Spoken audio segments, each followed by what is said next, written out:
Bueno, algo que me parece que deben de saber es que en Nichida, en Japón, hay un museo que se llama el Museo de la Filosofía. Se llama el Museo de la Filosofía Nichida Kitaro. Entonces está en un pueblo cerca de Kanazawa, en la costa del Mar del Japón, ¿no? Entonces es muy... Aquí no lo podríamos ver, ¿no, verdad? ¿Sí lo podemos ver? Creo que sí. Sí, sí, para que vean cómo, pues el lugar que tiene la filosofía en Japón y el lugar que tiene Nishida en Japón, ¿no? Primer filósofo de la era moderna, ¿no?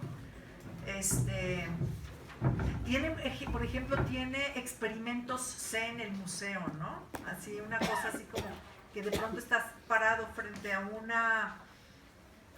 un vidrio, frente a un cristal, y ves como el mar, las rocas, esto, el otro, y de pronto te ves tú adentro de eso, ¿no? Entonces como envuelto por todo, ¿no?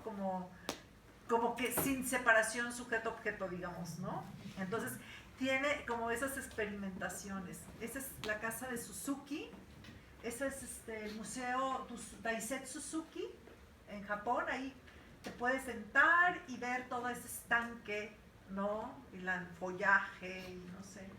Ese es el museo Daisetsu Suzuki, y el otro es el museo, ¿qué? Ese es el Museo de la Filosofía. No, eso no es. ¿En qué parte de Japón? Está en Kanazawa. Este es el Museo de la Filosofía. Ajá. Ajá. Pero debería de poner el Museo de la Filosofía. No, de Nishida Kitaro.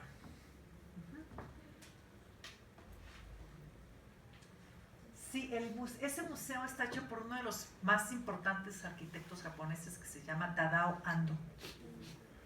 Ajá. Bueno, entonces, continuando con Nichitani. Nichitani tiene muchas lecturas ocultas, ¿saben? Tiene muchas como... revisando las notas y el libro, pues todo el tiempo lo estoy revisando, cada semestre y todo el tiempo que puedo. Y encuentras, por ejemplo, cosas como que te permite entender de otra manera afirmaciones que provienen del cristianismo, ¿no? Y que él, digamos, trata como de traspasarlas a su propia tradición zen, ¿no? Por ejemplo, la idea de la omnipresencia divina, ¿no? ¿Cómo interpretar desde el zen esa idea de la omnipresencia divina? Entonces dice, pues Dios dice, tiene que estar en todas las idas y venidas de la vida cotidiana, ¿no? Dice, en una brizna de hierba, en cualquier circunstancia, ¿no? En la lectura del periódico, dice, ahí tiene que estar, tiene que ser también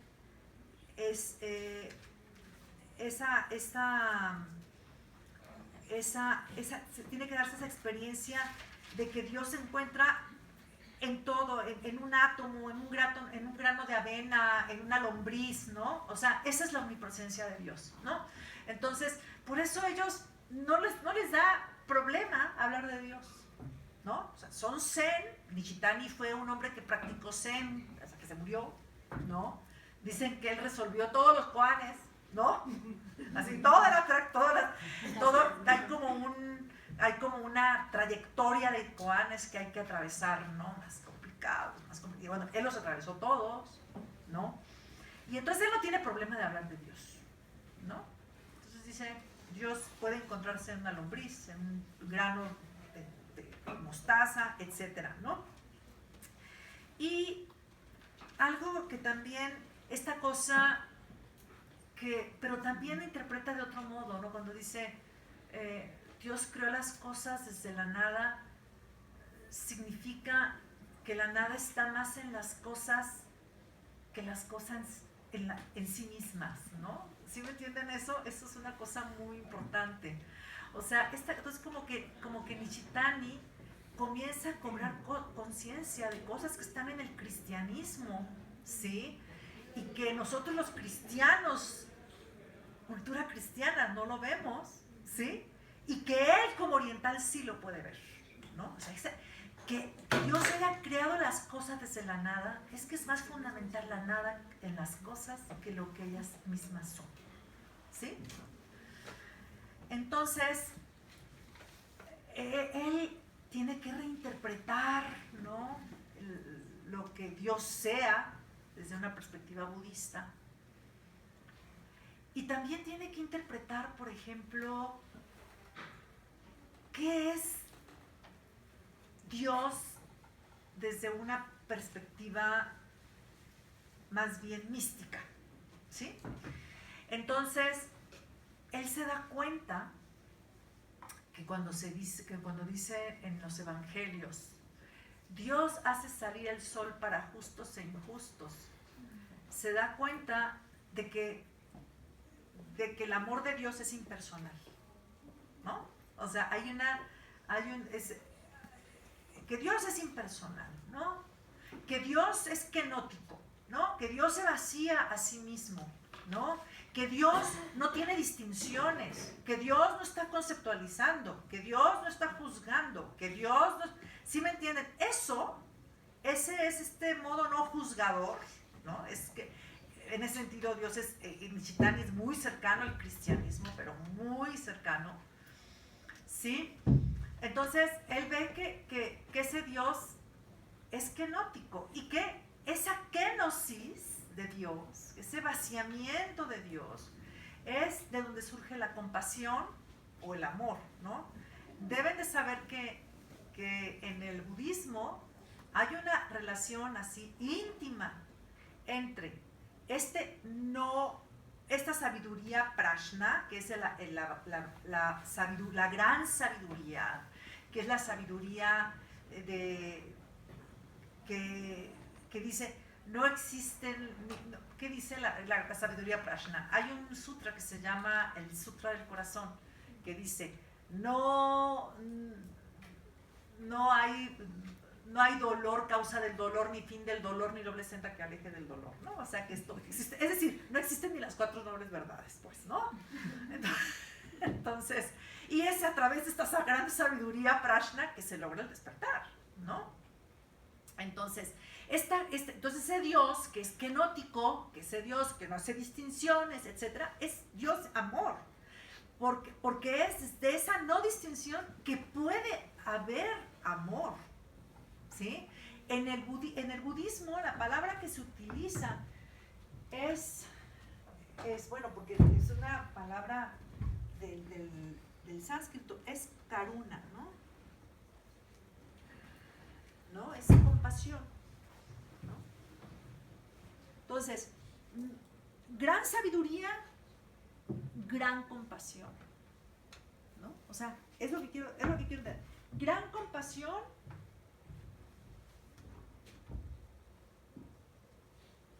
es igual a gran sabiduría. Y también hay otras afirmaciones, por ejemplo, gran muerte, gran resurrección, ¿no? Y también pero también se puede leer bien, gran resurrección, gran muerte, o sea, son como, sí, como que las pueden mover, ¿no? Son de ida y vuelta, ¿sí? Estas afirmaciones que hacen tanto Tanabe como Nishida, etcétera, ¿no? Entonces, esta cosa de que gran compasión, gran sabiduría, gran compasión, eso le llaman ellos la lógica del Sokuji, ¿sí? Sokuji es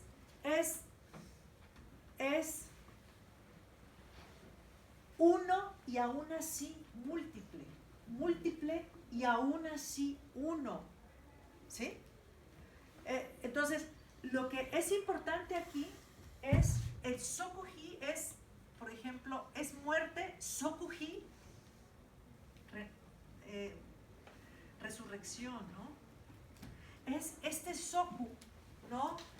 es como, lo importante es ese intercambio que hay entre uno y otro, ¿sí? Son lógicas más de la continuidad, y son lógicas no dualistas.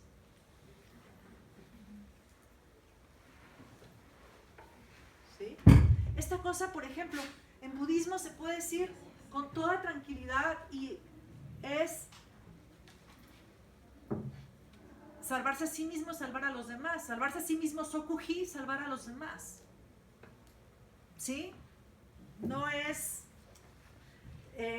como mal visto esta cosa como que hazte para un lado porque yo me quiero meter al metro. Es que eso no, o sea, no es porque sean, ¿sí me entienden? No es porque sean cuadrados que se pongan en una fila todos para poder pasar, es porque tienes que dar el espacio, ¿sí? Para pasar ordenadamente, porque, ¿sí? Es como una gran conciencia del otro, ¿no? Pero hasta para pasar las calles, es tu colita, ¿no? No, ay, vamos a poner a mero adelante, no. Entonces, es como, esta cosa de ir así, es como no bien visto, ¿no? Es como, ¿cómo les voy a decir? ¿Por qué? Porque ir así, el individualismo es no armonía, no produce armonía. Entonces, para ellos, la constitución de Japón, desde la época del príncipe Shitoku, es el principio número uno es la armonía. El principio número uno en la constitución de Japón es la armonía. El individualismo no produce armonía. Los yos no producen armonías. Los yos cerrados no producen armonía. Entonces esta impersonalidad, esta cosa que hace que Dios sea impersonal, de que, bueno, eso hace que permita el amor, ¿no? O sea, sin distinción, ¿sí? Entonces dice, esa mística de Eckhart, porque Eckhart también la desarrolla, está muy cercana del pensamiento budista, ¿sí? Ahora, Dios es impersonal, ¿no es cierto? En el pensamiento de Nishitani. Pero también la personalidad es una personalidad impersonal. ¿Sí? O sea, para Nishitani no hay una persona, no es como una verdadera persona detrás de la máscara. Es que no hay persona. ¿Sí? Entonces, dice, desde hace mucho maravilloso misterio, ni yo ni otro, ¿no? Entonces, eso es muy interesante, bueno, es todo, ahorita no puedo entretenerme, porque eso es lo que hacemos en las clases, ir como a ver cómo va llegando a esto y cómo va llegando al otro, pero yo les voy a decir lo que hay allí. Cuando acontece esta cosa como de esta personalidad impersonal, que detrás de la máscara no hay nada, lo que hay es una persona descentrada, ¿no? O sea, solamente esa nada absoluta puede producir un descentramiento, ¿sí? No hay sustancialidad, no hay una persona autocentrada, no hay nada detrás de la máscara, ¿sí? No hay nada al cual apegarme, ¿sí? Entonces, eso es lo que hace que produzca un descentramiento. Pero a la vez dice una cosa muy importante, Nishitani. Es justo en ese momento cuando esa personalidad se sabe con el vacío, ¿sí? Una con el vacío. Dice, cuando la llave de la vitalidad se abre completamente, ¿no? ¿Por qué? Porque dice, es como, no, el fuego no quema el fuego, ¿no? Es como, es eso, ¿no? El agua no moja el agua, ¿no? Es como estar como pleno, es ser eso. Si llueve, pues llueve. Si no llueve, pues no llueve. Alguna vez le dijeron a Harwin, dice que tú embarazaste a mi hija. Entonces, pues bueno, dice, aquí te traemos al niño.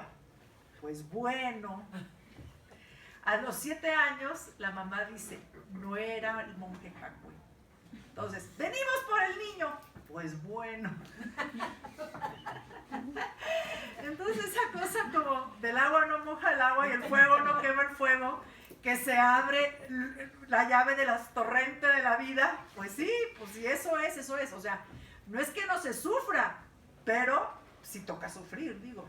¿Sí me entienden? Es como, no es que dejes de sufrir, pero lo haces con realidad, o sea, no lo encubres, no, si sufre, ¿no? Sí. Entonces, por eso dice él que bueno, que cuando se es uno con la vacuidad, pues el agua no moja el agua, ¿no?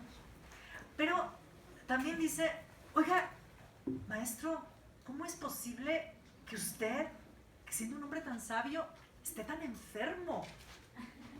¿No? Entonces dice, cuando se está enfermo, dice, es la oportunidad de ser real por los 4 costados, ¿no? Entonces, dice, es una oportunidad para sentir compasión por todos los seres sintientes, ¿no? Entonces ¿cómo se llama? ¿Cómo les voy a decir? Como que el Zen no le tiene miedo a las realidades de la vida, ¿no? O sea, como que si eso es, ¿no? Entonces dice, estoy enfermo, soy real por los 4 costados, ¿no? O sea, estoy experimentando la impermanencia, estoy experimentando la finitud, ¿no? Estoy siendo real, ¿no? No estoy tapando las abolladuras de la tetera, ¿no? Así es la tetera, ¿no? La tetera es real, ¿no? Entonces, es eso como... Entonces la personalidad impersonal es esa, ¿no? Es esa personalidad que es una con la vacuidad, ¿no? Y que, ¿cómo se llama? Y que se encuentra, y que es más bien como dice, como que está en el entre yo y el otro, ¿no? Entre el yo y el tú. Es más, para Nishitani, una personalidad impersonalidad es un yo-tú. No es un yo, es un yo-tú, ¿no? De manera tal que, por ejemplo, eso es un dicho que analiza Nishitani, que dice, ¿cómo te llamas? Margarita. Entonces Margarita pues le da risa también, ¿no? Entonces, ¿cómo te llamas tú? Pues soy Rebeca, ¿no? ¿Por qué? Porque en Zen, sí, las realidades están interconectadas, ¿sí? Entonces, y se vive desde esa interconectividad. Eres yo tú. No es que yo soy yo y tú eres tú. No. Eres yo tú. Si yo tomo, tú te emborrachas. ¿Sí me entienden? Hay dichos que son así, ¿no? O como el puente, el río corre, el río está quieto y el puente corre, cosas por el estilo. Porque esas cosas que dicen en Zen es porque están pensando desde esa interrelación, ¿no? En que yo soy tú y tú eres yo, que yo soy un yo-tú, ¿no? Entonces, y eso es muy interesante. Hay un libro que se llama Dibuda Ai, ¿no? Que hay un texto de Nishitani que analiza, desarrolla, ¿no? Ese yo-tú. Ese libro está muy, muy, muy bonito porque todos los textos como que tratan de aclarar este asunto del autodespertar, del sí mismo, qué es el sí mismo, ¿no? Entonces, en Zen se va a hablar entonces de personalidad impersonal, de inmanente coatrascendente, de trascendente coinmanente, ¿no? De inmanente trascendente junto, ¿no? Muerte, vida, todas estas realidades están interpenetradas, todas estos conceptos están interpenetrados y no son separaciones, ¿sí? Asimismo, por ejemplo, en esta realidad que es de esa manera, ¿sí? Nichitani habla de qué pasa con el lenguaje en el Zen, ¿no? En el lenguaje del Zen, ¿por qué puede decir una hoja que cae, otoño por todas partes, ¿no? ¿Por qué puede decir en Zen, ahora que estoy sordo, puedo escuchar el sonido del rocío, ¿no? Entonces, bueno, siguiendo este mismo descubrimiento de Nishida, esta cosa de que la realidad es una unificación continua, algo que se está unificando, porque no solamente era decir es uno, no, es esencia unificándose esa realidad, ¿no? Entonces, Nichitani va a hablar que la realidad es, esa es la palabra que hicieron en la traducción, ¿eh? Eso es algo que siempre pregunto y se me olvida anotarlo porque hicieron esa, ¿a qué correspondía esa palabra? Es una realidad circunmincesional, ¿no? Esto es muy importante, ¿por qué? Porque el mundo es algo interconectado, ¿sí? O sea, esta cosa de que florece una flor y el mundo se abre, es que florece ese mundo cohesionado, ese mundo dinámico, ese mundo donde cada cosa a la vez es sí misma, pero a la vez es la otra. Es ese mundo, dice Nichitani, donde cada cosa es sierva y señora, ¿no? Cada cosa, por eso es inmanente trascendente, ¿sí? Cada cosa en su singularidad es señora y es sierva, ¿sí? Obedece, cada cosa obedece a todas las demás, ¿sí? Y cada cosa es centro de todas las demás cosas. No. Entonces, si Heidegger pensaba que la naturaleza es res extensa, lo que va a decir Nichitani es que el mundo es un campo de fuerza mientras las cosas estén interconectadas. Si nosotros no pensamos esa interconexión, no vivimos esa interconexión, nosotros estamos viendo mera naturaleza. Eso sirve para esto, eso sirve para el otro, eso sirve para el no sé cuánto, ¿no? La fuerza es esa interconexión, ¿sí? Solamente así el mundo es un campo de fuerza, ¿sí? Entonces, bueno, esto es muy importante. Por ejemplo, en el pensamiento de Heidegger, ustedes saben, no sé si ustedes lo conozcan, pero Heidegger habla de la cuaternidad, mundo, tierra, dioses, hombres, ¿no? Y él está pensando en una interrelación, ¿sí? Mundo y tierra, o sea, la tierra se abre en cuanto mundo, el mundo se cierra en cuanto tierra. ¿Sí? Allí hay una relación, y allí está como, digamos, como la obra de arte ligando estos dos ámbitos, ¿no? Pero lo que está pensando Heidegger es una realidad interrelacionada. Luego, mortales y divinos, ¿no? Es allí una relación bien interesante, ¿por qué? Porque es en la naturaleza donde habitan los dioses, ¿no? Y es en Heidegger, dice Hölderlin, es el poeta, digamos, que puede, digamos, hacernos pensar esta huida de los dioses, ¿no? Entonces Heidegger pone al hombre como ese que está entre la huida y la venida de los dioses, ¿no? O sea, vamos a decirlo así. Los dioses huyeron, si pensado desde la perspectiva del nihilismo, ¿no? Los dioses son dioses huidos. Pero cuando nosotros nos ubicamos en esa nada, en esa indigencia, en esa pobreza, se pone a decisión la huida o venida de los dioses. ¿Sí me entienden? Es diferente. Hölderlin es el poeta de los dioses huidos. Y la naturaleza es el rastro de esos dioses huidos. ¿Sí? Pero cuando el poeta se ubica en esa nada, cuando está en la pobreza, etc., está en la espera, ¿no? En la espera en la decisión de la huida o la venida de los dioses, ¿no?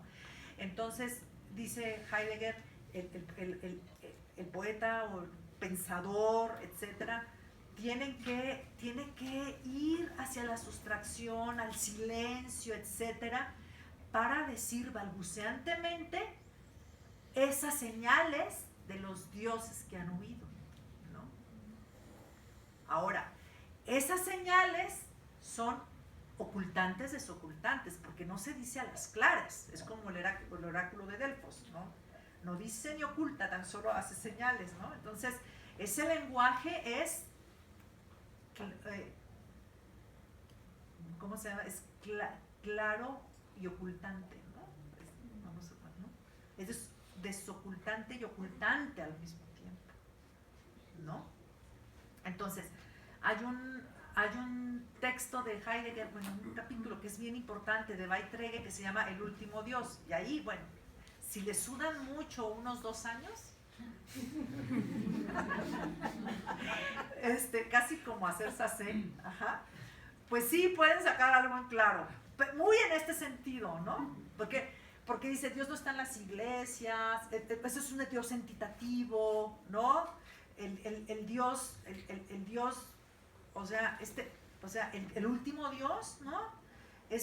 Dice, eso sí es nihilismo, pensar que Dios está en las iglesias y en esos reglamentos, eso sí es nihilismo, ¿no? Porque el Dios es no entitativo, ¿no? Es como muy cercano, ahí es muy cercano a Eckhart, ¿no? Que de la deidad del Dios es la nada, ¿no? Entonces como que más, digamos, ese Dios desconocido, ¿no?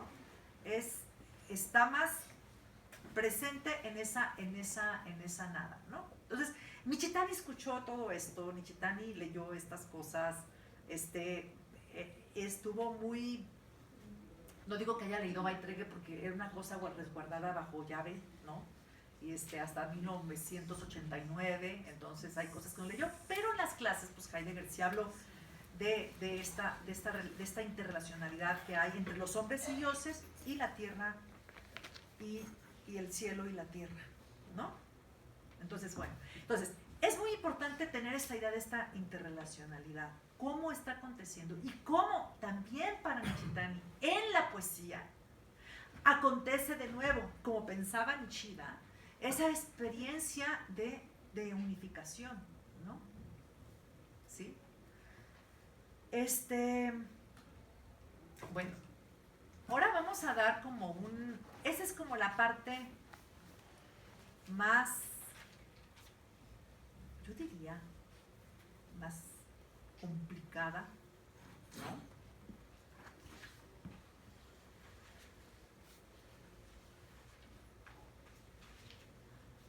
Y para que entiendan, yo creo que Nishitani, él resuelve algo que estaba dentro de la filosofía o la teoría del lenguaje en el budismo, ¿no?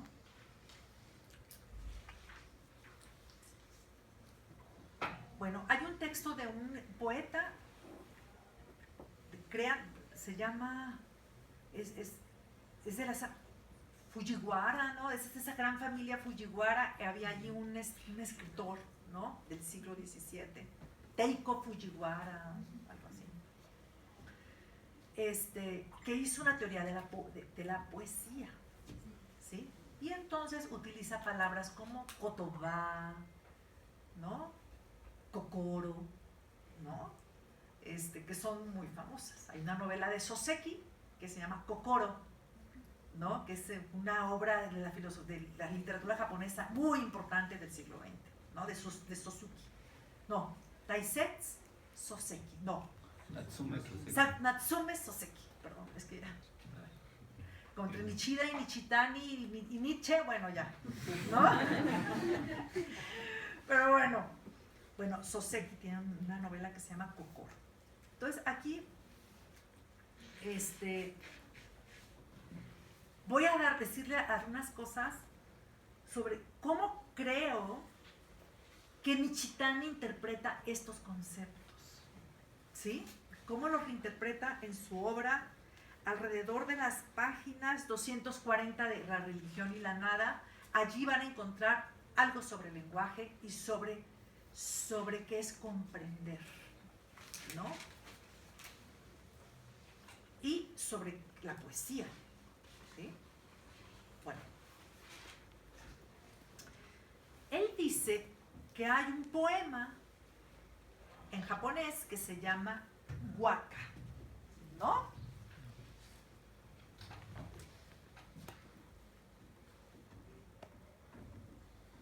Waka, ¿no? Sí, ¿no? Entonces, él va a decir que eso lo dice, perdón, este libro es de un escritor que también trabaja filosofía japonesa y que lo cita mucho Ueda, que se llama Tochiniko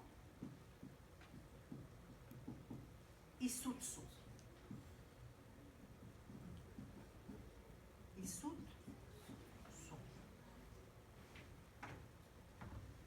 No, me late más así.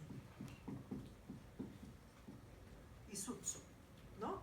Búsquenlo, porque él tiene los conceptos fundamentales de la estética japonesa. Ajá. Ahí son conceptos fundamentales de la estética japonesa. Está en inglés, pero revísenlo porque yo creo que en nuestra facultad tenemos que abrir un capítulo de estética japonesa o de problemas de la estética japonesa o algo, porque tomando en cuenta la gran influencia que tuvo el Zen en el arte contemporáneo, ¿sí? Entonces, él dice que el poema crea un campo, una red de asociación y de articulación semántica en lugar de una sucesión temporal y lineal, ¿no? Es decir, como que instantáneamente, y por eso tiene que hacer, el waka es un poema que tiene que ser extremadamente corto, ¿no? Entonces, dice que en un espacio así, ustedes investiguen qué es el waka y ahí ponen ejemplos de este hombre, ¿no? De este hombre del siglo XV que hacía poemas de waka. Dice,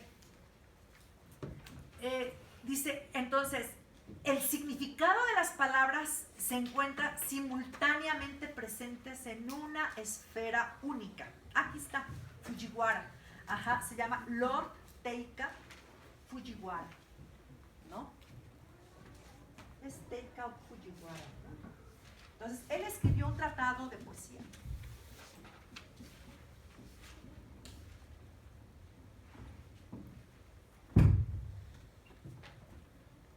Bueno, por lo que yo me di cuenta aquí, esto estaba en Nishitani y hizo una interpretación de esto, ¿sí? Entonces, él dice que, bueno, Kokoro, sí saben qué es Kokoro, ¿verdad? Se dice que es mente, ¿no? Que es mente, que es corazón también, ¿no? Y kotoba son palabras, palabra, ¿no? Koto, palabra, con K, kokoro. Ajá. Entonces, dice que las dos se encuentran funcionando juntas. Es una estructura kokoro-kotoba. Las dos van juntas, ¿no? Entonces dice, el kokoro, la mente, estimulada por cosas externas y eventos, produce pensamientos, y le pone omoi, los cuales el poeta expresa a través de describir las palabras sensibles y eventos tal y como ellos son. ¿Sí? Bueno. Luego dice, no es un estado subjetivo. ¿Sí? Es el fundamento de todas las actividades psicológicas, cognitivas, poéticas. Es como una, digamos, vamos a decirlo así, Kokoro es como un verdadero sí mismo, ¿no? Es como la conciencia más profunda, es una potencialidad psíquica que se estimula al encuentro de cosas externas, ¿sí? Dice, y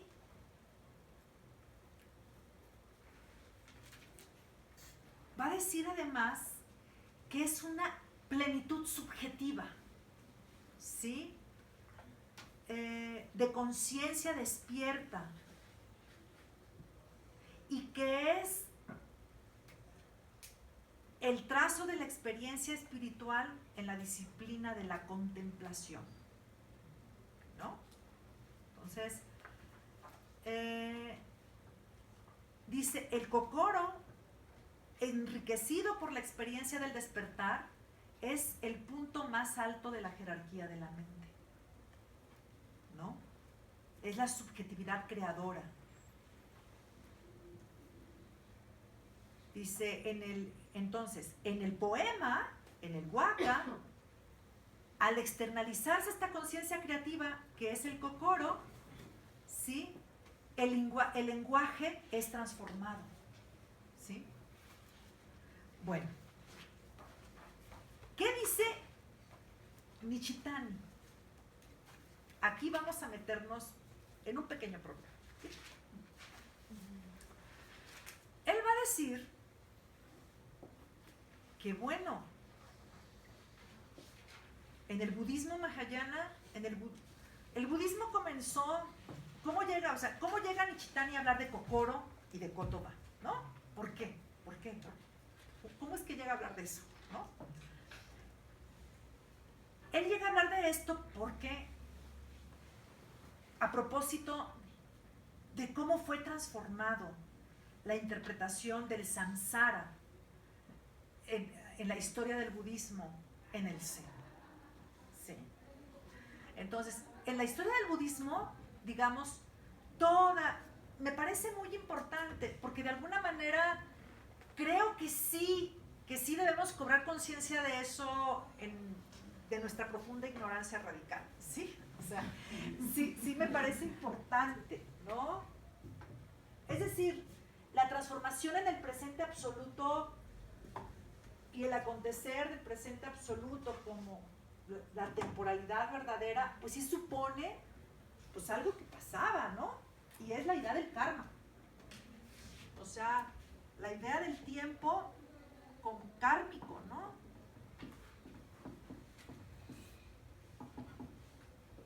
¿Sí? O sea, los seres, todos, plantas, animales, nos encontramos rodando en un mar de nacimiento y muerte, ¿no? Entonces todos, absolutamente, desde un tiempo inmemorial, ¿no? Es más, nosotros cargamos los errores de los padres, de los abuelos, de los padres, de toda la especie, ¿no? O sea, toda la especie está, o sea, incluso en mal sentido, la cosa está muy interrelacionada. ¿Sí me entienden? O sea, estamos muy interrelacionados incluso con los errores del pasado y, ¿no? Y con lo que viene, ¿no? Entonces, esta es la idea, este es el tiempo kármico, es el tiempo de estar sumido en el mar samsárico. Incluso hay más de, en el pensamiento budista hay cosas más complicadas, como por ejemplo, hay una esfera de espíritus infernales, espíritus hambrientos, de espíritus codiciosos, ajá, la codicia es una experiencia de familia, de hambre, ¿no? Están relacionados, ¿no? Juntos, o sea, todo eso. Entonces, y animales, bueno, entonces vas rodando de uno en otro, en uno en otro, en uno en otro, en un tiempo inmemorial. Incluso, por ejemplo, se piensa que cuando hay un poema que dice, cuando espero el cuclillo, no sé si es mi madre o mi padre muerto, ¿no? O sea, es un poema japonés. Que esto no es que sea antropocéntrico, es que es precisamente este profundo de homocentrismo que hay en estas culturas, que hace que, por ejemplo, a la hora de comer, pido perdón a todos los seres sintientes que fueron sacrificados para que si era posible que yo comiera en este instante, ¿no? Entonces, en teoría todos deberían de ser vegetarianos, o sea, la verdad, o sea, eso de matar ballenas no, pero en teoría. Pero bueno, entonces ellos hacen toda esta reverencia antes de comer, así sea, si están sentados en un café solos, si se van a comer el croissant, le hacen así porque se comieron la semilla del trigo, o sea, los trigos, y entonces pues también le hacen, ¿no? Le hacen sus reverencias, ¿sí? Entonces, ¿esto qué significa? Que la experiencia más profunda que tienen de la existencia es que formamos parte de un hacer perecer, ¿no? O sea, nosotros decimos, existe. Ellos dicen, morimos. ¿Sí me entienden? Es como, o sea, la experiencia más fundamental, más profunda es esa cosa de permanecer a un mar de nacimiento y de muerte, y de que tenemos compasión por ti mismo y por todas las criaturas, ¿no? O sea, más o menos eso, ¿no? Entonces, esa experiencia que es viva, que es realmente viva, ¿no? Hace, por ejemplo, que ustedes vean en un templo un gatito, ¿no? Y le ponen un poemita al gatito y no sé cuánto, porque se murió tu gato, el perro, y le ponen cuerdas a los árboles, y no sé, ¿sí me entienden? Es como una cosa que es la experiencia de cuidar eso que es vivo, porque muere, ¿no? Es una cosa muy importante. Entonces, cuando alguien muere, puede ser ese pájaro, puede ser mi padre o mi madre, ¿no? O mi hermano, ¿no? Entonces hay como una familiaridad con todas las cosas, etc. ¿Sí? Bueno, Michitani piensa que este tiempo samsárico, pues no se pasa del tiempo samsárico así nomás, ¿no? Al tiempo presente, así nomás, absoluto, presente absoluto. De alguna manera sí requiere de metano ya, ¿no? Sí requiere, ¿qué les voy a decir? Es como sí requiere de esa esfera del arrepentimiento, ¿no? Entonces Nishitani dice, todo el mal que yo he causado procede es un poema, ¿no? Es un verso budista que dice, proviene de mi acción, de mis actos, de mi palabra, de mi pensamiento, ahora me arrepiento de ello, ¿no? Entonces, esta experiencia hace que justamente tú te sientas llamado a salvar a los seres sintientes, ¿sí? Entonces, pero en toda su infinitud, ¿no? Por innumerables que sean los seres, hago voto de salvarlos a todos, ¿sí? Entonces, es decir, esta experiencia te enfrenta a realidades inconmensurables, ¿no? Sí, a esta cosa como que, de verdad, no estoy encerrada en la piel aquí, no, o sea, ¿no? Entonces, Entonces Nichitani dice, bueno, ¿cómo se pasa de un tiempo samsárico a ese tiempo absoluto? Hay un dicho de un poeta zen que dice, a ver, de un maestro zen, no me hables de los pasados 15 días y de todos los pasados. Háblame de el futuro o de hoy, ¿no? Háblame del futuro hoy. Entonces, y hace un dicho muy ingenioso. Cada día, maravilloso día. ¿Sí me entienden? Y son cosas que producen en el instante. A ver, entonces, si el tiempo del zen es el presente, entonces, ¿cómo es el futuro? Cada día, maravilloso. ¿Sí? Entonces, esta cosa es como la formulación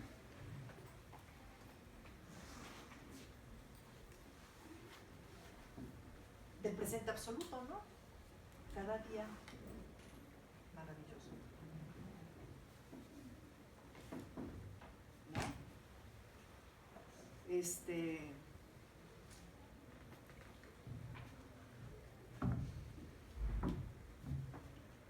Entonces, este tránsito entonces, esto es, dice, esto se llama samsara en el nirvana.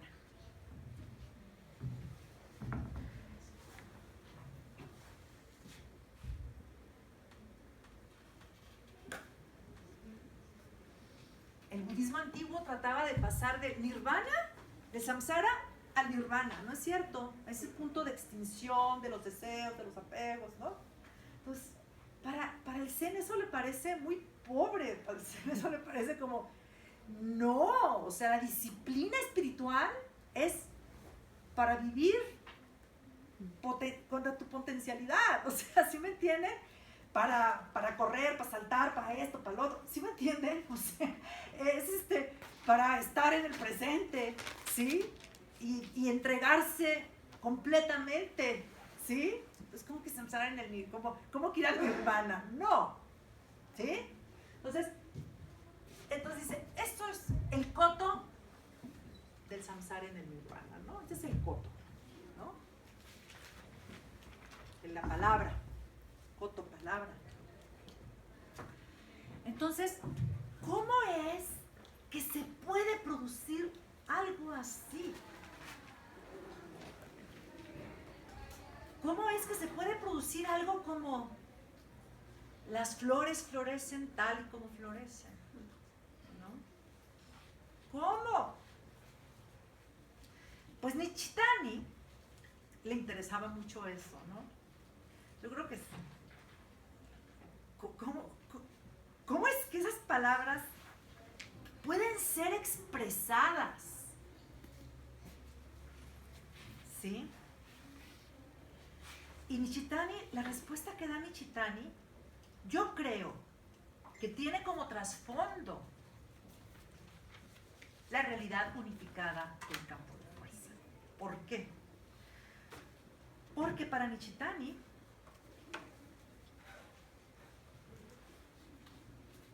dice, el Tathagata, miren, les voy a decir una cosa. Tathagata quiere decir, es el nombre que se le da a Buda, ¿no? Tathagata.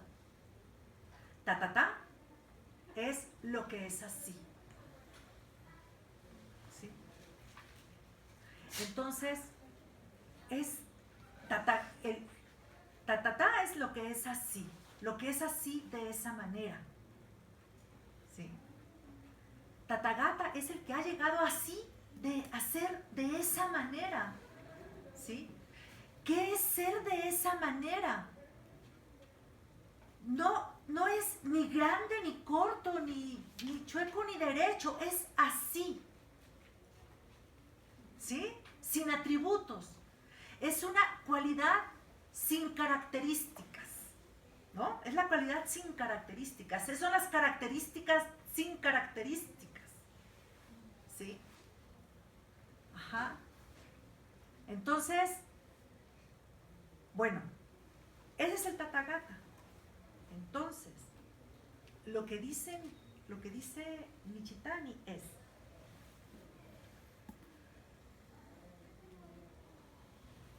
que la mente, fíjense,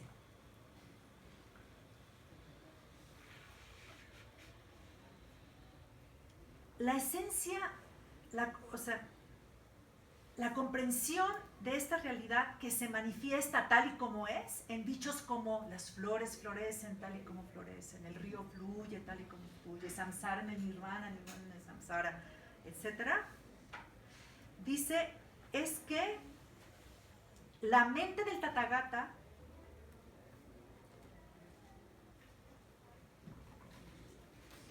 se transfiere del kokoro al hombre, ¿no? Y se transfiere la mente misma, la mente misma se transfiere de una cosa a la otra. O sea, el Buda transfiere la mente al ser humano, pero también las cosas transfieren la mente al ser humano. Es, digamos, cuando tú dices, las flores florecen tal y como florecen, es que tú has obtenido la mente de las flores. ¿Sí? Entonces hay una relación entre kotoba y kokoro. El kokoro de las cosas es transferido también a la mente del hombre. En la poesía hemos obtenido la mente del árbol. ¿Sí? ¿Sí? ¿Por qué vino Bodhidharma de China? Y contesta Yoshu: el pino en el patio. ¿No? Es así, el presente absoluto. ¿Sí? Entonces, lo que ha hablado es la mente del pino es transferida a la mente del poeta. Entonces, ¿por qué kokoro es una potencialidad tan inmensa que surge al encuentro con las cosas? Porque la mente de las cosas es transferida a la mente del poeta. ¿Sí? Y entonces, ¿qué es lo que piensa Nichitani? Que en realidad son las cosas las que predican de sí mismas. ¿Sí? Si las cosas se transfieren a la mente del hombre, son las cosas las que están hablando de sí mismas. ¿No? Entonces, ¿sí? Por eso dice Basho, el asunto del pino, apréndelo del pino. El asunto del bambú, apréndelo del bambú.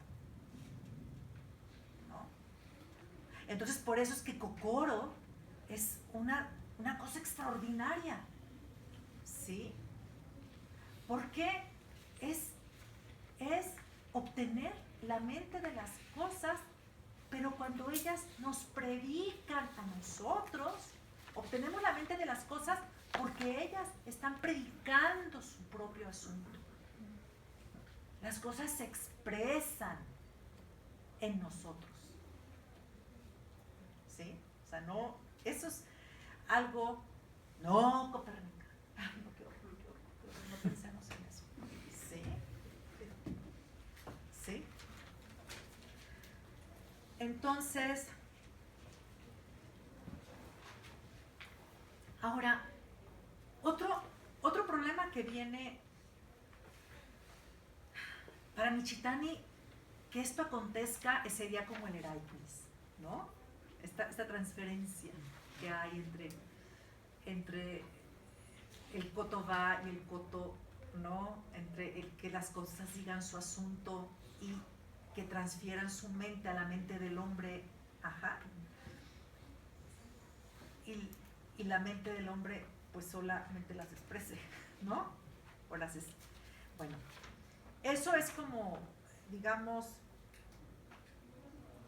dice, así el kokoro llega a ser koto y funciona como koto, ¿no? O sea, ¿esto qué significa? Que el kokoro esa gran mente realmente llega a ser palabra, o sea, realmente llega a ser una estructura, ¿no? Porque se dice que hay una relación entre la palabra y el kokoro, ¿no? Entre koto y kotoba, entre kokoro y kotoba, ¿sí?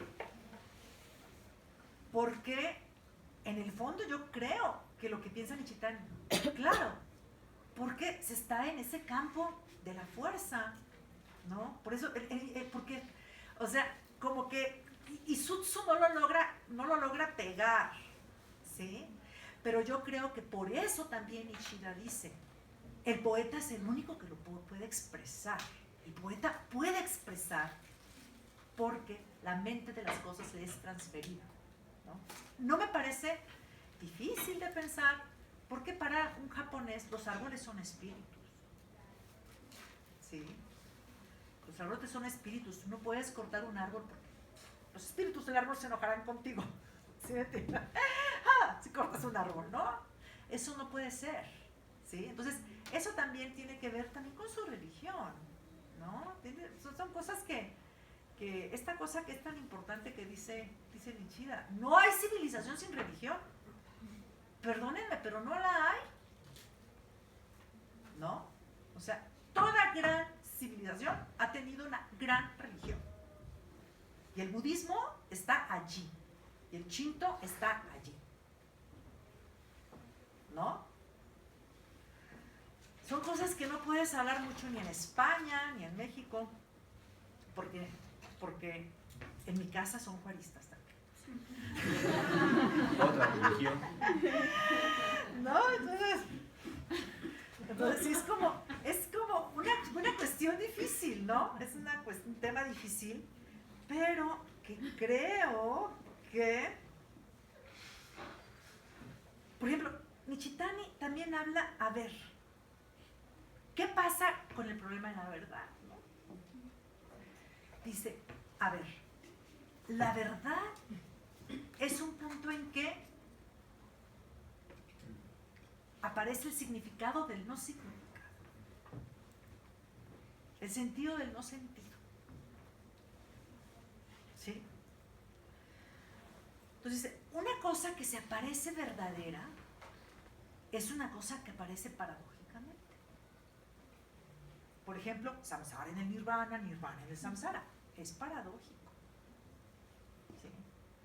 Otra cosa que es paradójica, por ejemplo, es vivo sin por qué, vivo porque vivo, ¿no? Que lo dice Meister Eckhart, ¿no? Entonces, Nichitani dice, es ese punto en que el samsara es nirvana, nirvana es samsara, es ese punto en que la vida es tomada en su plenitud, ¿no? ¿Y cómo es eso? Ese punto que está más allá del sentido y por eso es sentido. Cada día maravilloso día. Mi actividad sobrenatural, recoger agua y cortar madera. ¿Sí? Entonces, ese punto en que el sentido es no sentido, ¿sí? Ese punto de samsara en el nirvana, ¿sí? Cada día maravilloso día. El sol nace por el este y se mete por el oeste, ¿sí? Es eso, es ese punto en que está más allá del sentido. Y tiene que ver con la gran mente, que es cuerpo-mente, ¿sí? Esa es la gran mente. Ajá. Bueno, aquí yo creo que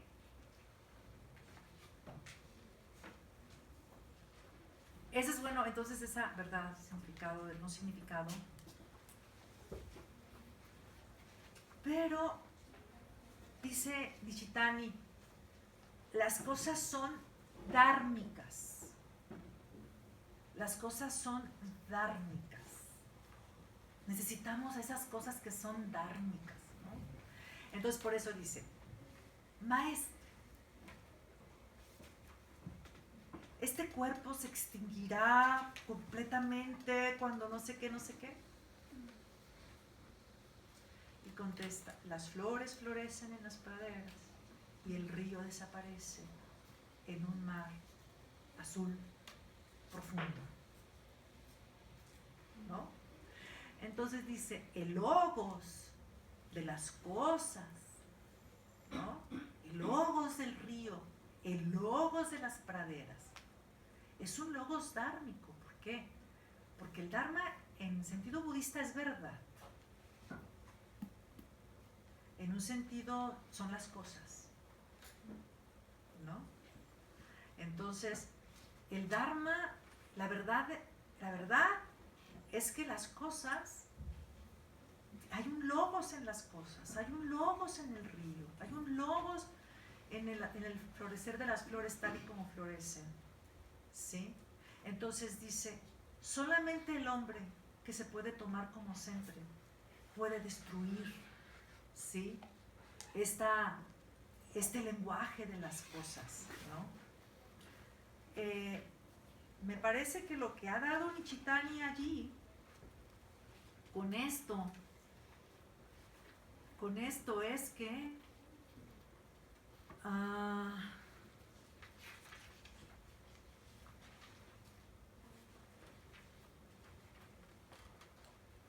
sí, es que dice tan pronto como la actitud de la, o sea, para Nichitani las cosas predican su propia palabra, ¿no?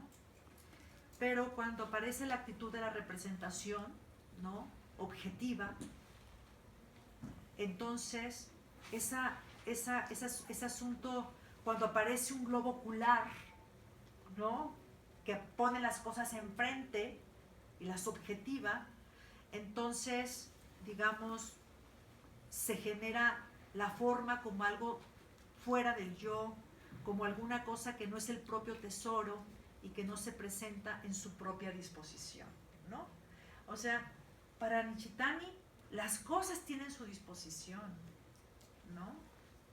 Las cosas tienen su mente, las cosas tienen su palabra, pero tan pronto aparece el sujeto objetivador, esa desaparece por completo, ¿no? Bueno,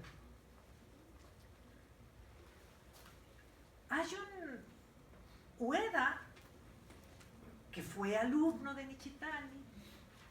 Yo creo que se quedó, ¿por qué necesitamos el dharma de las cosas, no?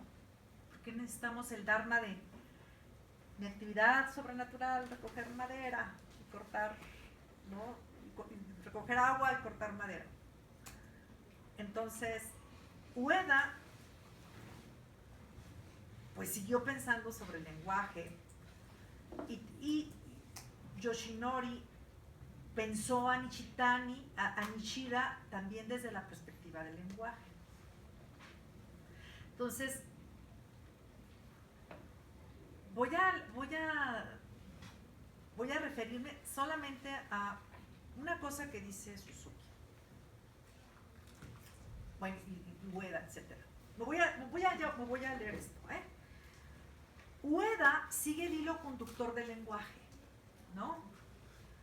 Y piensa que lo que produce el Zen es llevar al lenguaje a su desfondamiento.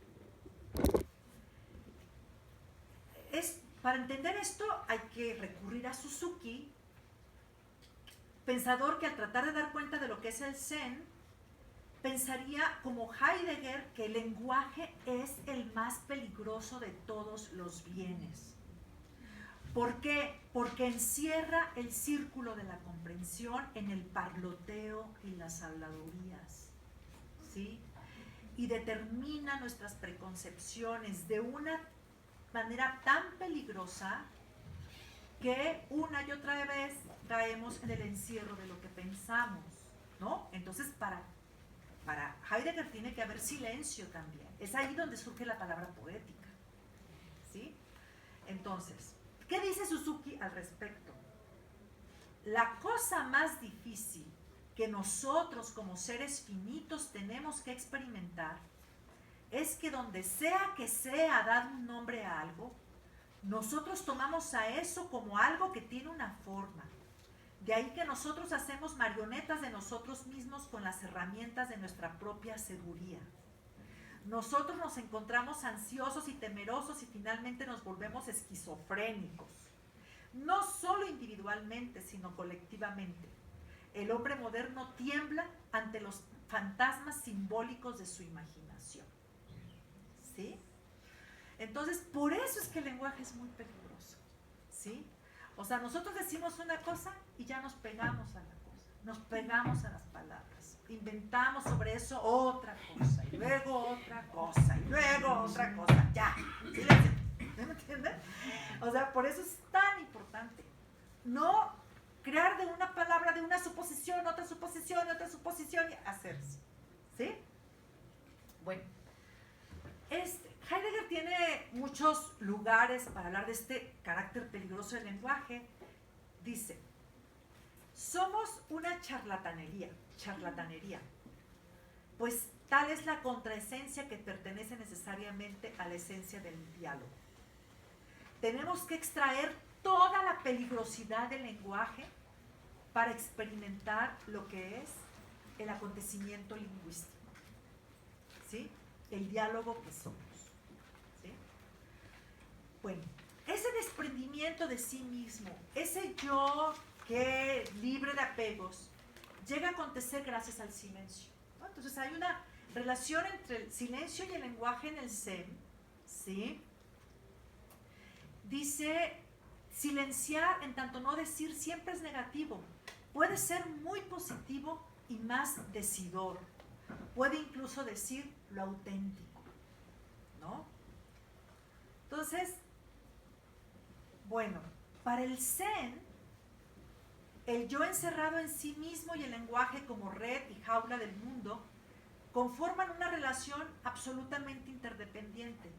De ahí que la realización del yo sin yo dependa también de la libertad del lenguaje para el lenguaje, ¿no? Eso piensa Ueda. Que bueno, que también se le nota su influencia de Heidegger, ¿no?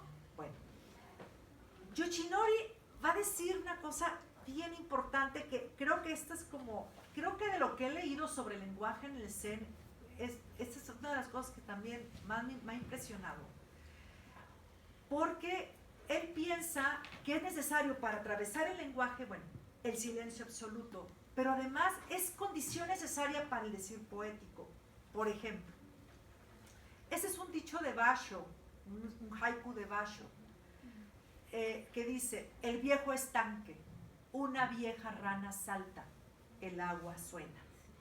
¿Sí? Algunos que dicen splash, ¿no? Algo por el estilo, splash, ¿no? Entonces dice que allí hay una síntesis entre acción y silencio. ¿Sí?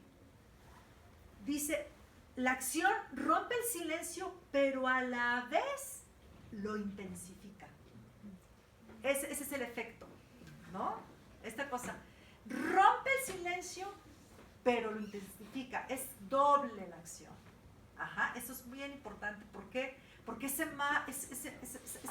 carácter de fondo de la nada absoluta como silencio es lo que hace que aparezca algo, pero también a la vez rebote, ya van a ver esa nada, ¿no? Esa nada absoluta. Entonces, dice entonces, ¿qué pasa? El silencio permite que la cosa se establezca, ¿no?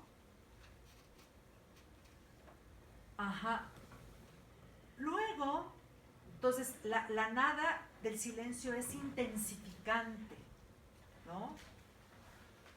Luego aparece otro poema que dice, un pájaro da un gorjeo, por lo demás, las montañas quietas. Entonces, lo mismo volvemos a encontrar aquí, que la voz del pájaro realiza la tranquilidad de las montañas, ¿no? Esa es otra posibilidad, ¿no? Que se da entre silencio y digamos, y el acontecimiento, ¿no? Que se está sucediendo, ¿no? Entonces, aquí el gorjeo lo que nos hace es mirar también hacia el silencio de la montaña. Pero existe otro poeta, otra interpretación de Yoshinori, y es que en el instante en que se escucha el graznido, hay un punto en que el sujeto y el objeto desaparecen. Es ese punto en que están unidos el oidor y lo oído. En el sí, allí el oidor se funde con el oído, ¿no? Entonces dice, el oidor desaparece del escenario, ¿no? Es ese punto que se llama el topos de la nada también, porque es ese punto en que no hay sujeto ni objeto. Ese punto, ¿no? El oidor y lo visto están interrelacionados, ¿no? Bueno,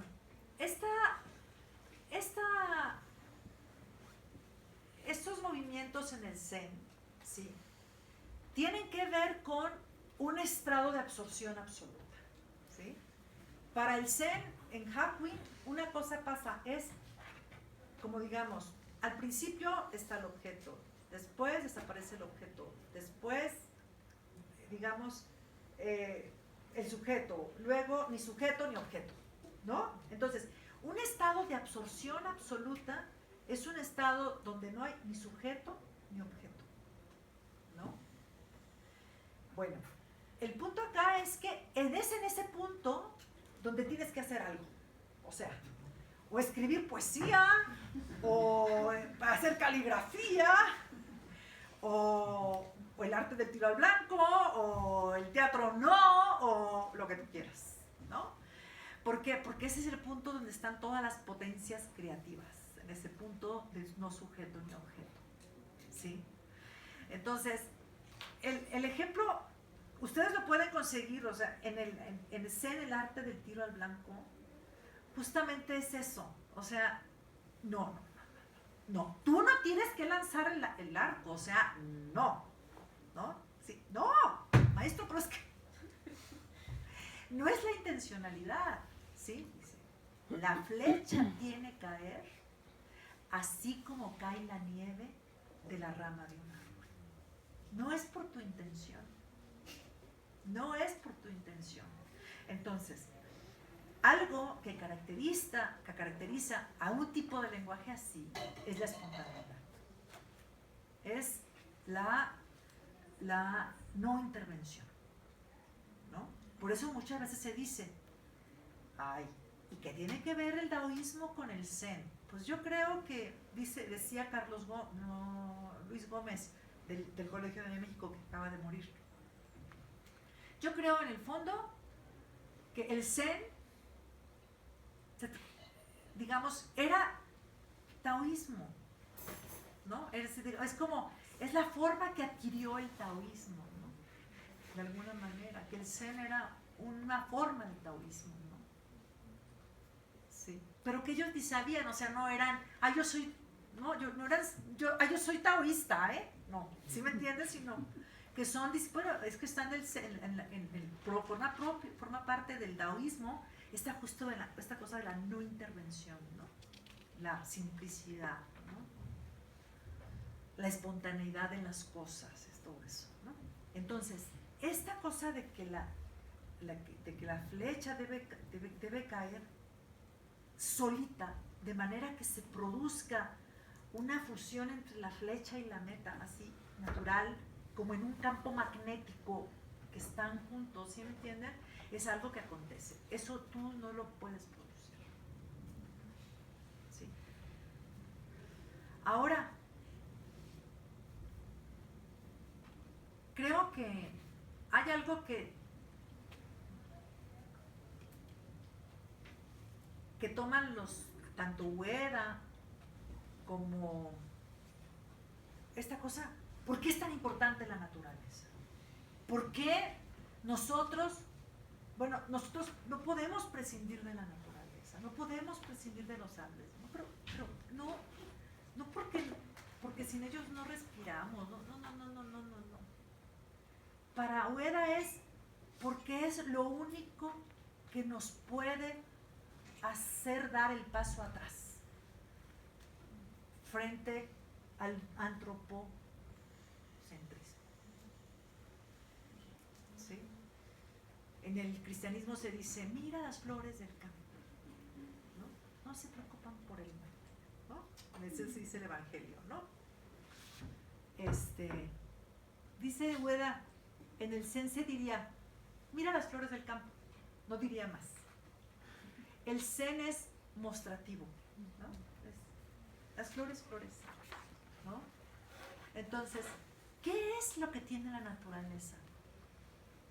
Lo que tiene la naturaleza es la fuerza presencial de la naturaleza, ¿no? El pino está en el presente absoluto, sí, ¿no? Las flores florecen como florecen, el río corre tal y como corre. El diálogo Zen, por eso en la disciplina Zen es tan importante el encuentro con la naturaleza. O sea, no solamente el zazen, la quietud, sino además el trabajo en el jardín, sembrar, porque es bueno, porque es para todo, ¿eh? O sea, recuerdo que una vez vi una película que se llama El sonido del tambor, The Drummer. Y entonces decía la que le estaba entrenando al chavo, no, se enojaba porque lo ponían a sembrar. Y entonces decía, entonces cuando ponen la cámara y ponen, se ve cómo pone la planta y luego esto y luego esto, y dices, claro que tiene que ver con el tambor. ¿Qué? Si no le enseñas a cortar la zanahoria, ¿cómo va a tocar? No, la vida no es solo tocar, ¿sí? Entonces hay una continuidad entre cortar la zanahoria y sembrarla, ¿sí me entiendes? Entonces es muy importante el encuentro con la naturaleza, ¿sí? ¿Por qué? Porque, dice Ueda, porque la naturaleza tiene la fuerza presencial, la fuerza del presente, trae al presente, ¿no? La planta tiene sed no para mañana, ¿eh? ¿Sí? Es presente, ¿sí? Entonces, por eso es que dice, eso puede, dice, claro, es muy importante el zazen, porque es lo que produce, lo que atraviesa la subjetividad de alguna manera, ¿sí me entienden? Heidegger dice, es lo que pone el alto, es lo que pone el alto al así sucesivamente de la modernidad, la nada, la quietud, el silencio. Este es importantísimo, pero después de eso no nos vamos a quedar absortos en la nada, ¿sí? Entonces por eso dice, necesitamos el trabajo en el jardín, necesitamos el diálogo, el encuentro con el yo-tú, ¿no? Entonces se necesita eso, el encuentro en la naturaleza y el encuentro yo-tú, ¿sí? ¿Cómo es el encuentro yo-tú? Dice, el maestro pregunta, se pregunta, ¿has visto las flores cómo florecen? ¿Sí? Es decir, porque Ueda dice, si alguien puede ver que las flores florecen, si alguien puede ver que las flores florecen, eso decide todo su destino, ¿no? Entonces, la naturaleza es lo que nos puede volver, hacer volver, ¿no? Eso es algo, ¿no? Que está en todos los maestros, ¿no? Bueno, hay un punto que Ueda y Nishitani, leyendo a Eckhart, se impresionaron mucho de María y Marta, ¿no? María y Marta, maestro, pero ¿por qué Marta? María está, es Marta, ¿verdad? Porque María está sentada con Jesús, ¿no? Y Marta está trabajando, ¿no? En la cocina. Pues porque dice, no, Marta no está en las cosas, está junto con las cosas. ¿No? Marta no está, sino junto con las cosas. En el Zen, pues la absorción en la nada, como les dije, no es suficiente, ¿no? Porque esto sería el nirvana, ¿no? La disciplina, la pura disciplina religiosa sería un apego al nirvana, ¿no? Entonces, la única manera de que esto darle es ir el encuentro a la naturaleza y es el encuentro con el otro desde el lenguaje con la naturaleza, ¿no? ¿Ves las flores del campo? ¿No? Bueno, por eso es que una cosa,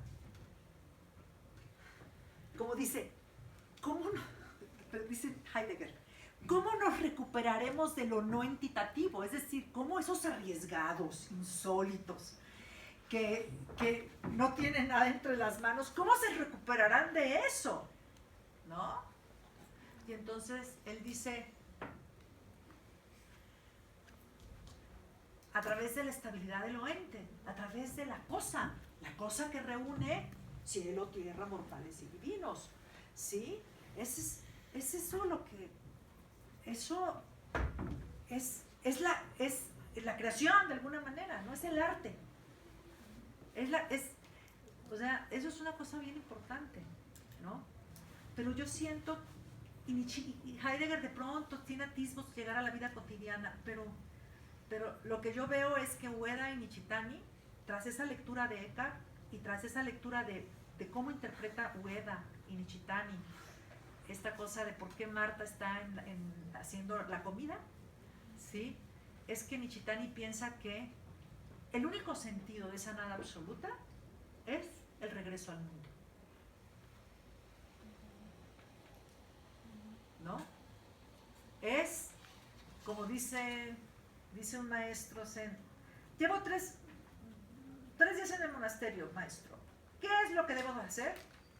¿Ya comiste? Sí. ¿Ya lavaste tus cuencos? Sí. Continúa así. ¿Sí? Entonces, es decir, ¿cómo nos curaremos de lo no entitativo tras el desprendimiento absoluto? Es cada día maravilloso, ¿no? ¿Sí? Lava los cuencos, ¿no? En la práctica, ¿no? Y detrás de eso, ahí surge el lenguaje y ese cuerpo-mente, ¿no? Que es el cuerpo-mente del seno, la gran mente, ¿no? Bueno, pues eso es todo. Muchísimas gracias.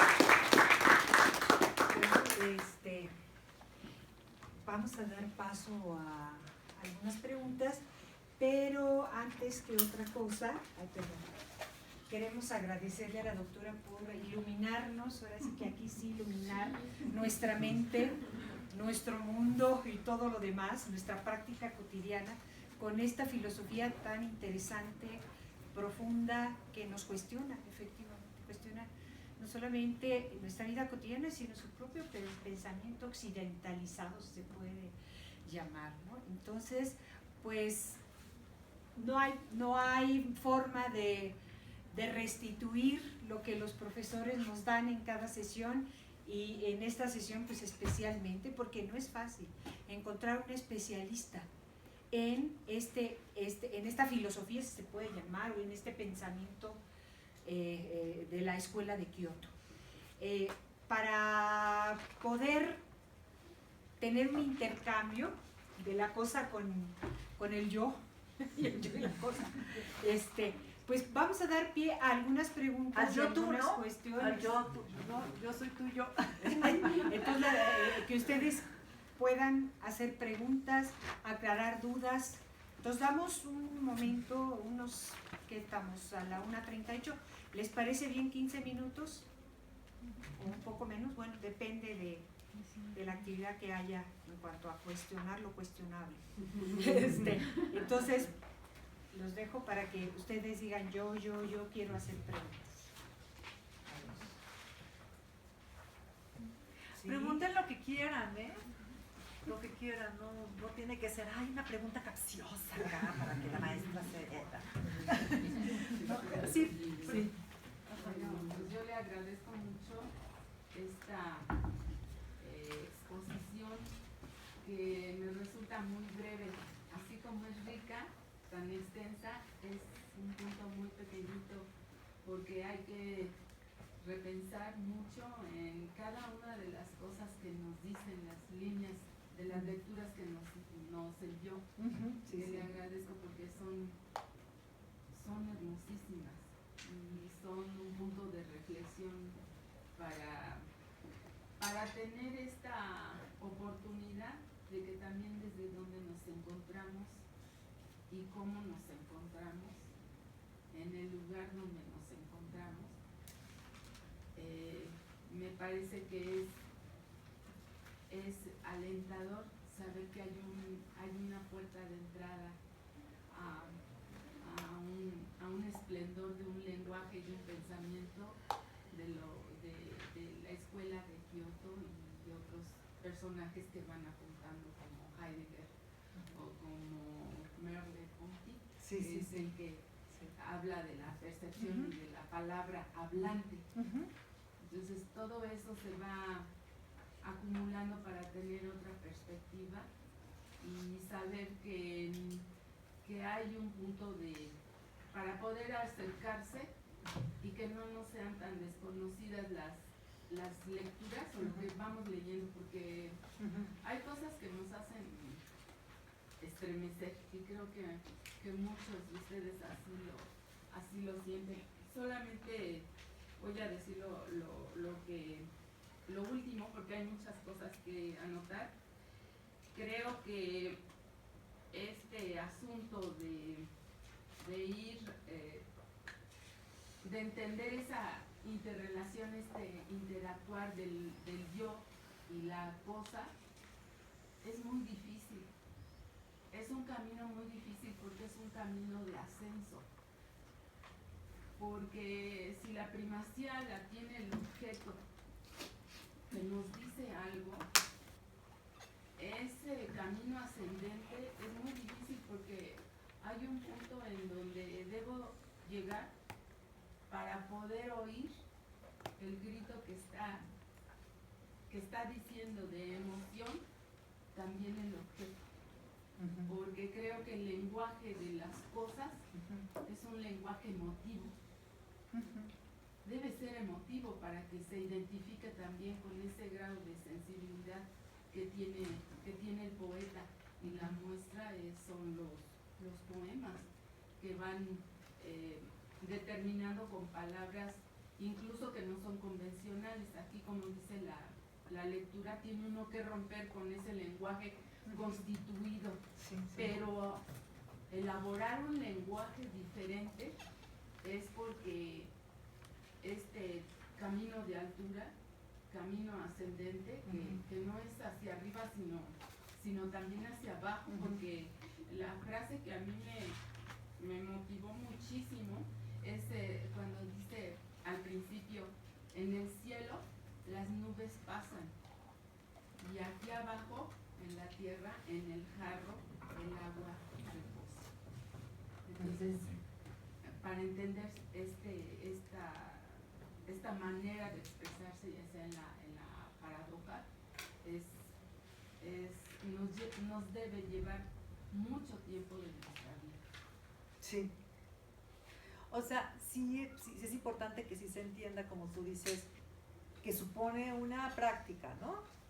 O sea, Basho era un practicante de Zen, era además alguien que peregrinaba, ajá. Imagínense, salió desde Tokio hasta Sendai, o sea, caminando, ¿no? Luego a las montañas, y meditaba, ¿no? Entonces, como que era un hombre experto en escuchar el lenguaje de las cosas, ¿no? A eso se dedicaba, ¿no? Es muy, muy impresionante eso que, por ejemplo, Basho cuesta trabajo, o sea, ir a la montaña, treparte, o sea, esfuerzo, ¿no? Mucho esfuerzo, sí, yo sí creo. Sí. Que era la disciplina Zen, que es muy difícil, ¿no? Pero pues no es imposible, claro que se puede hacer, claro que se hace, ¿no? Bueno, yo desde hace años estoy haciendo una investigación acerca del haiku japonés, un poco en contraposición con el haiku mexicano durante el modernismo en México. Y bueno, una de las dudas que me había surgido, y hasta ahorita creo que usted pudo contestarla, era cómo podía lograr en el haiku la imagen, se puede lograr la imagen, la captura de la imagen y la perpetuidad de la imagen sin recurrir a la metáfora, ¿no? Algo que sucede ya después en el haiku mexicano, pero que hay una ruptura, ¿no? Sí. Entonces, me parece que una de las respuestas que usted dio y que dio al final es también en parte mediante el silencio, ¿no? O sea, dentro de las características que tiene el haiku es la no descripción, sino la alusión directa a la acción y a un objeto.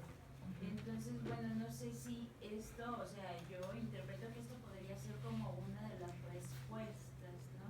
De que no es precisamente el motivo, la metáfora, como es en la poesía mexicana, sino por medio de la sugerencia de lo que no se está diciendo y lo que no se está describiendo. O no sé si en todo caso podría haber como una respuesta a esto, la captura del... Sí, lo que pasa es que depende, ¿no? Bueno, porque que prestes atención al tal y como es, ¿no? Esa cosa de tal, el cuerpo blanco sobre el cuervo negro sobre la nieve, ¿no? Pues es cosa como que no hay yo, ¿no? Es como simplemente es las cosas como son. De hecho, no es una oración. Sí, las cosas como son. Sí. Entonces, y la otra es que es como que alude a algo que se está disolviendo también, ¿no? La cabaña, las nubes, el otoño, o sea, como que eso es lo que se llama el wabi, ¿no? Es como wabi.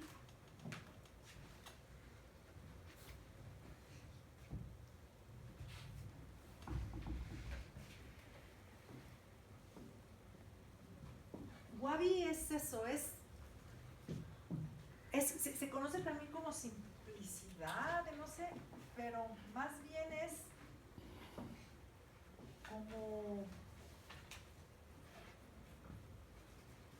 como austeridad, ¿no? Eso, hay algo del haiku que también tiene que ver con la austeridad.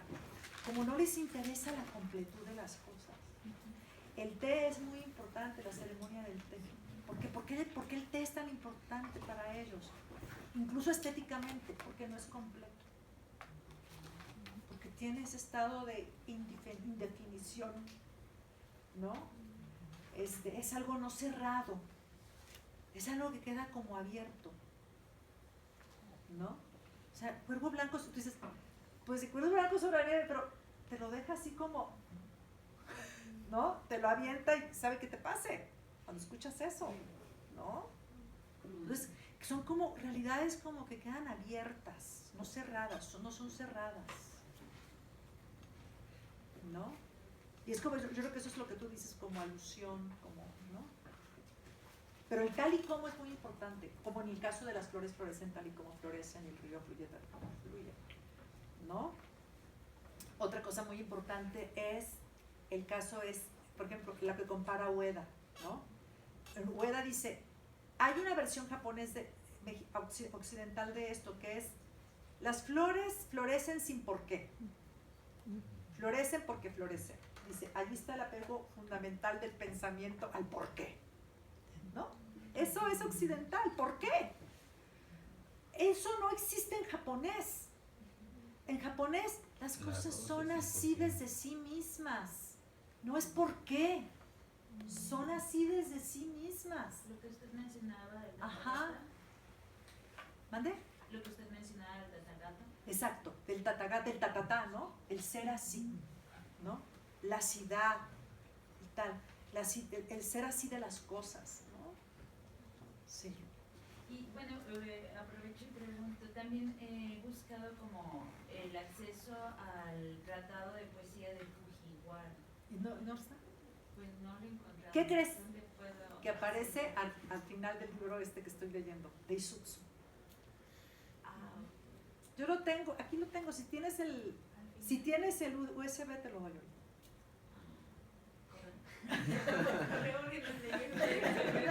Es que no tenía acceso a ese texto y sé que es importante. Él tiene una traducción aquí.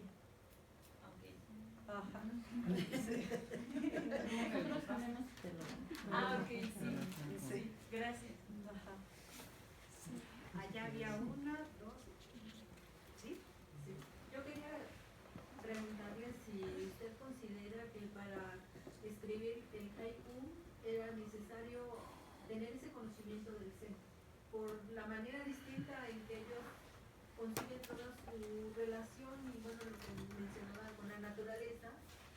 Y nosotros desde nuestro pensamiento occidental nos cuesta como mucho trabajo, tratamos de acercarnos, pero creo que siempre está esa distancia y terminamos haciendo metáfora a veces más que un haiku. Exacto.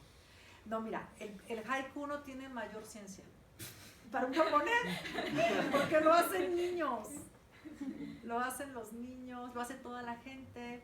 Es más, Víctor, ¿cómo se llama? Se llama Mono Awari, ¿lo conocen el libro? ¿Sí lo conoces tú? Sí. Es muy bueno. Dice, eso es un prejuicio, que el zen está ligado, que el haiku está ligado al zen, ¿no? Dice